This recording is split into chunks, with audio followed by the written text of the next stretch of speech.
Hello friends, my name is Justin, and in my previous video I said you about a few basic and very basic details about how to start a e-commerce business in India.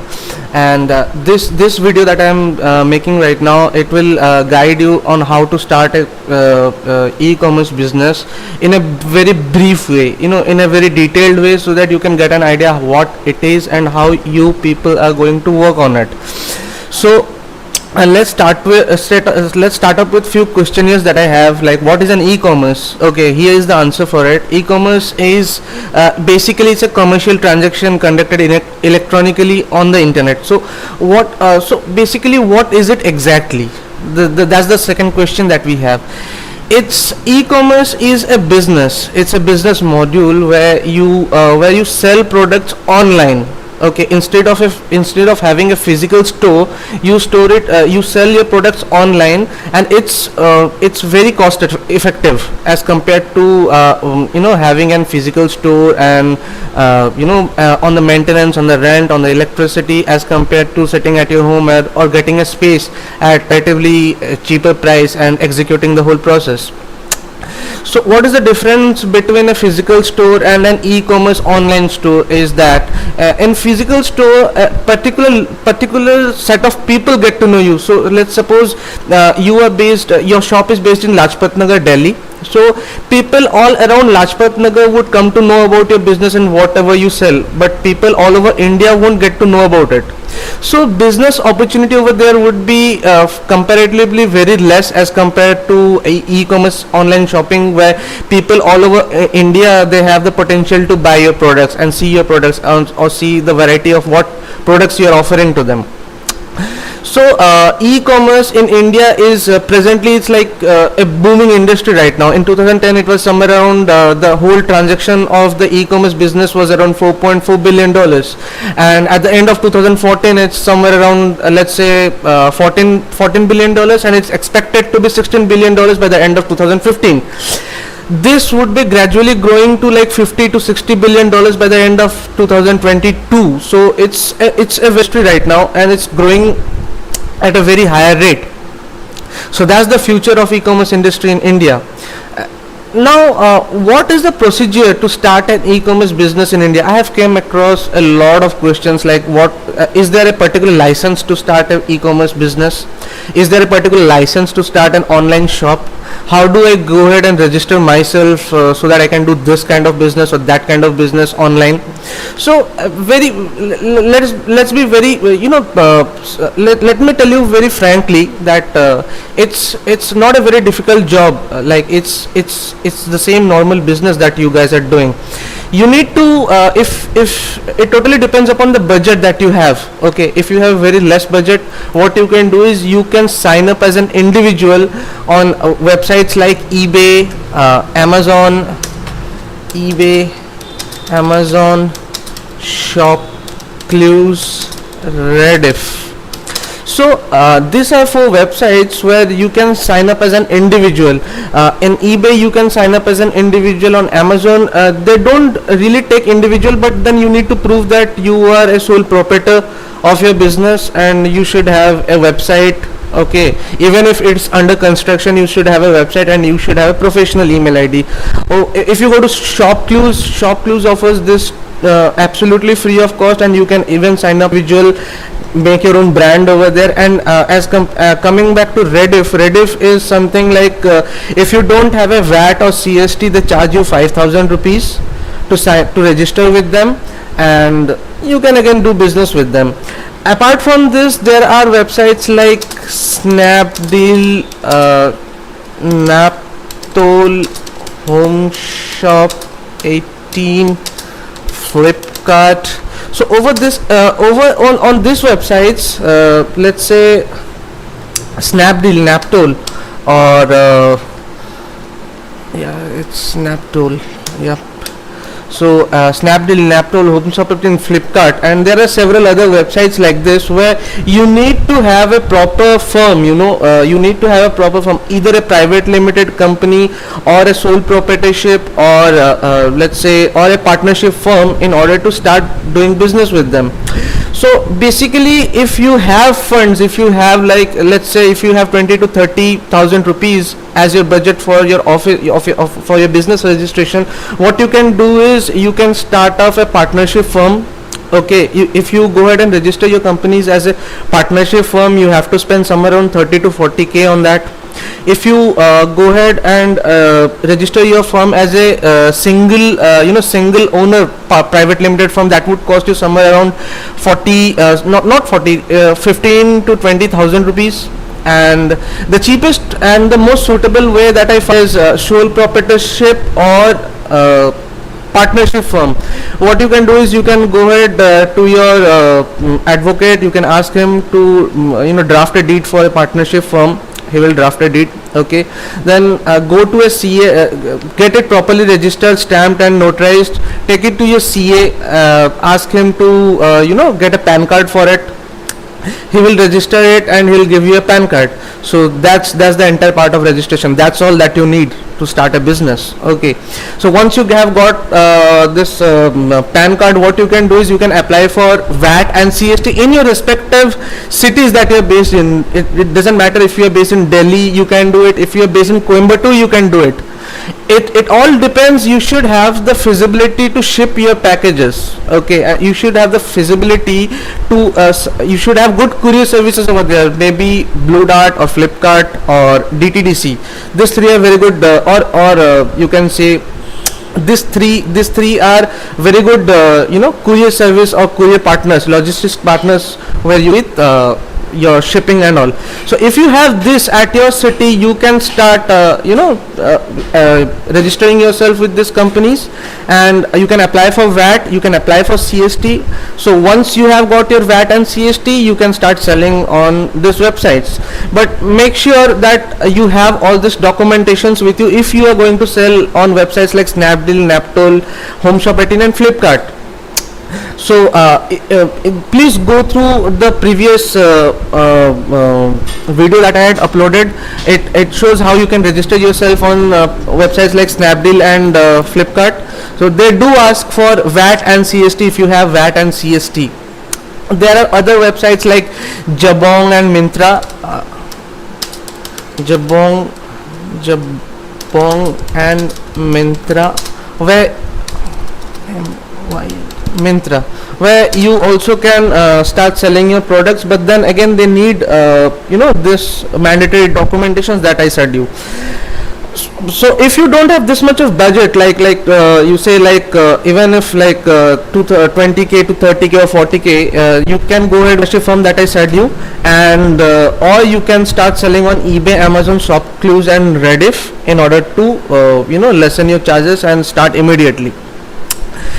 Let me tell you that VAT would cost you somewhere around 3,000 to 5,000 rupees in your place, wherever it is in India, and CST would cost you somewhere around 5,000 to 12,000 rupees as security deposit. That's what the government keeps, the security deposit. It's refundable. If you want to cancel it at any point of time, it's refundable. And make sure you're getting an OT and PT as well, because the CA that would be registering your firm with all these things, he would offer you OT and PT. So if even if he's not offering you should ask it, because these are comparatively very cheap. It comes for very cheap prices, and they generally offer it with the complete package. So, and if you want, you can also consult My Online CA. My Online CA, search it on Google. They are very good, an online firm that offers all this documentation online. They do all kind of documentation. They do bookkeeping and all, firm registration, income tax returns and all. So this is what they would be doing for you. This is what you require, in order to start a business. So totally depends. If you have a budget of like say 2 to 3,000 rupees, you can start. You can register your company as a partnership firm and start a business. If you have 30 to 40K as your budget, then you can again register your company and start in a very well professional way. The difference in sole proprietorship and partnership firm and a private limited firm is that down the line, when you require funding, when you require angel investors to fund your startup or your online business, private limited has they treat private limited in a different way. Okay, they treat private limited firms superior to the partnership and sole proprietorship firms. So it would be easier for you to grab the attention of investors if you have a private limited firm, but it's still okay if you are a partnership firm or sole proprietorship firm. It totally depends upon the product that you're selling and the concept that you're selling. E-commerce or selling online is totally a concept oriented business. The better concept that you have, the better amount of sales that you get.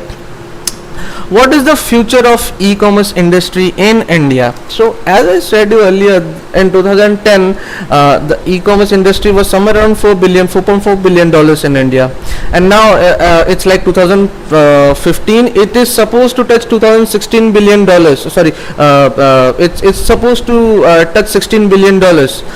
In 2015 it was recorded as somewhere around 14.6 billion dollars.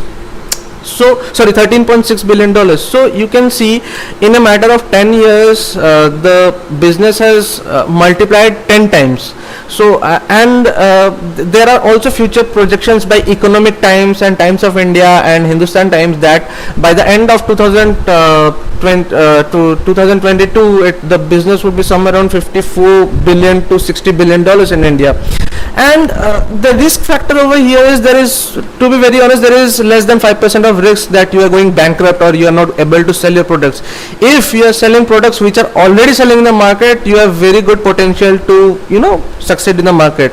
If you have a unique product, it depends. If you have a unique product like say musical instruments like dhol, nagada, or handicrafts and all these things generally don't get sold in India, but they have a customer base in other countries, so you can ship in other countries. But again, this all the non-regular products that you would be selling, that would require huge amount of advertisement, and you have to shed a lot of money in the advertisement over there. So let's just start with the regular products that you can sell, and it would be easier for you to earn money and make yourself as a popular brand in the e-commerce industry, and as a seller in all the portals that I just said you.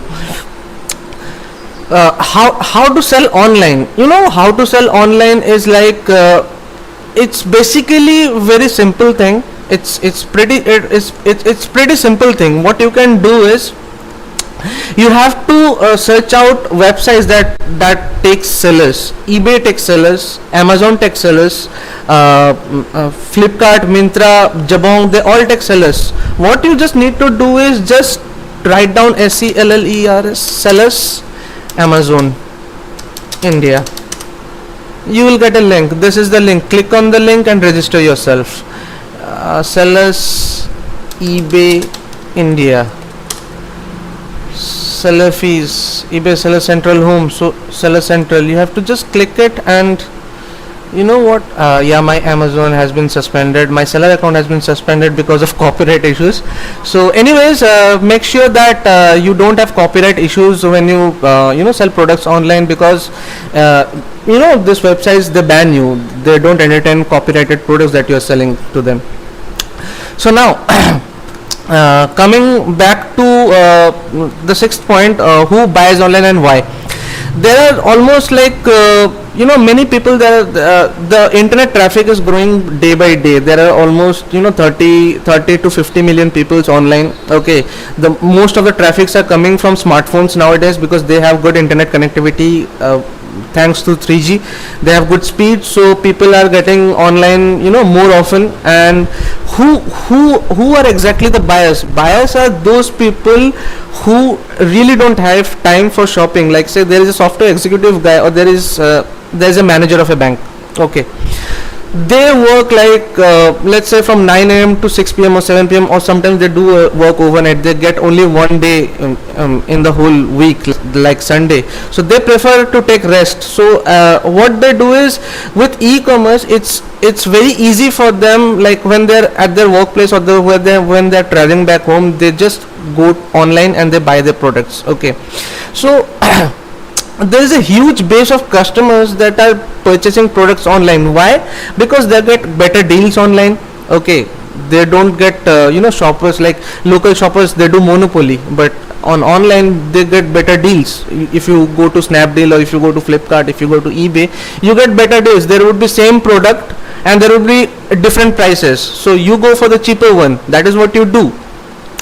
This is why people buy things online, because they get a variety of products, they get a variety of prices, they get their own shipping preferences, they get their own payment preferences.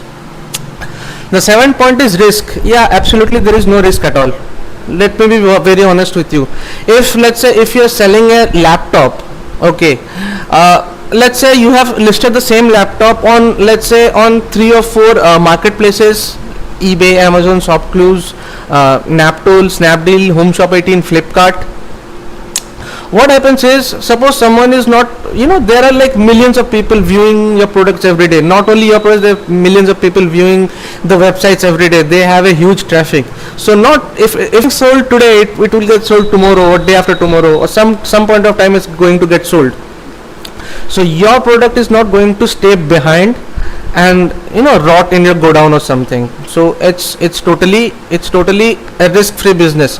Yeah, again, there is a factor of your luck. If your luck is really bad, if nothing is going to work for you, then this is not going to work for you. But again, there is very less risk of the business going down. It has a higher, 99% of chances are there that you would be growing your business in e-commerce industry in India. Coming to the budget part, you can start a budget. Depends upon a budget. Let me show you my website.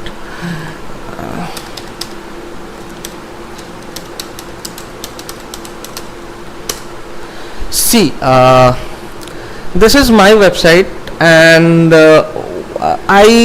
what I did is, I really didn't invest much in this.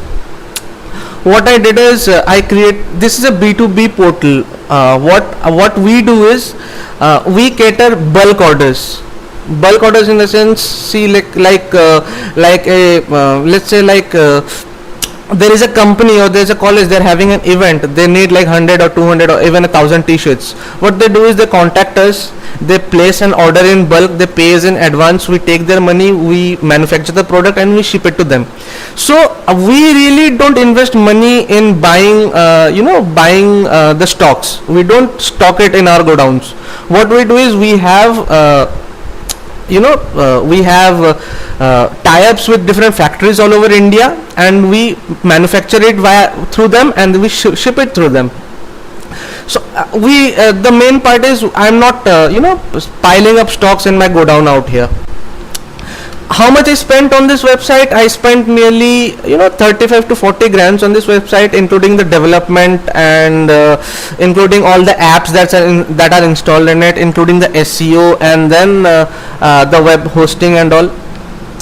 So the more apps that you add on your website, the more bulky you make your website, the more attractive, the more feature you give to your website, the more is the price. So what I did is, I registered my firm as a partnership firm. I got VAT and CST registered. I got my PAN card. I opened a bank account. I went for a free gateway, that's PayU Money. They offered me a free gateway. They just charge 3% of the total amount that is being paid via their portal, via their payment gateway, and that's it. And the rest of what I spent was on this website altogether. And you know how many people are working for this business? Only me. Like I manage the whole website, I manage the clients, I manage the shipping, I am like an one-man army. I am doing everything of my whole own. I have tied up with Blue Dart, I have tied up with DTDC, I have tied up with FedEx, I have tie-ups with Gati. Gati is the courier service for bulk orders. So, and for individual small orders like 1 or 2 t-shirts, what you can do is I have tie-ups with Blue Dart and DTTC. I send it via them. So this is all about how to start a call center. That's all about the budget that that's about the budget. You can start a call center for this. If you want to get a separate team for support, you can start a small call center. That again would cost you somewhere around 30 to 40,000. You can have 2 agents setting for you for yourself, and they can email their customers if they have query. They can pick up the calls if they have query. So it's totally about e-commerce, and it's the new trend in the industry. So there is very less risk of starting this business, and if you have a good product, then it's for sure that your company is going to grow. Your company would be growing, that's for sure, and the sales would be quadrupling. There are many examples in the market where people have started slow. Even Flipkart is a marketplace. They are a e-commerce website. They don't sell their own products though, but you know what, they started with an initial investment of 4 lakhs. Now they are worth like 10 or 20 billion dollars or something, and they are taking in funding, and they are growing every day. Amazon, they have invested like $4 billion in India, so they are again ramping up every day. Snapdeal, they just got a fresh funding of $660 million from SoftBank. So you see, these companies are growing every day, and you just cannot come up and say that I will also start my own marketplace, and that you will be competing this website. You cannot do that, because this website, they have huge funding. They spend a lot on advertisement, which you cannot do it. My proposal over here is, if you have some less amount, let's say 50k to 1 lakh or even 10 lakhs, you can start up with this module and earn money, and then start your own website. There will be more information coming in my other videos. Please like and subscribe this video, and stay tuned. I'll be updating you on more on how to on more details on how to grow your business and how to start your own website, which website would be easier for you, how to do this, and how to how it would be easier for you to manage everything of all your own without taking the help of anyone. Thanks for watching the video. Have a great day ahead. Bye bye.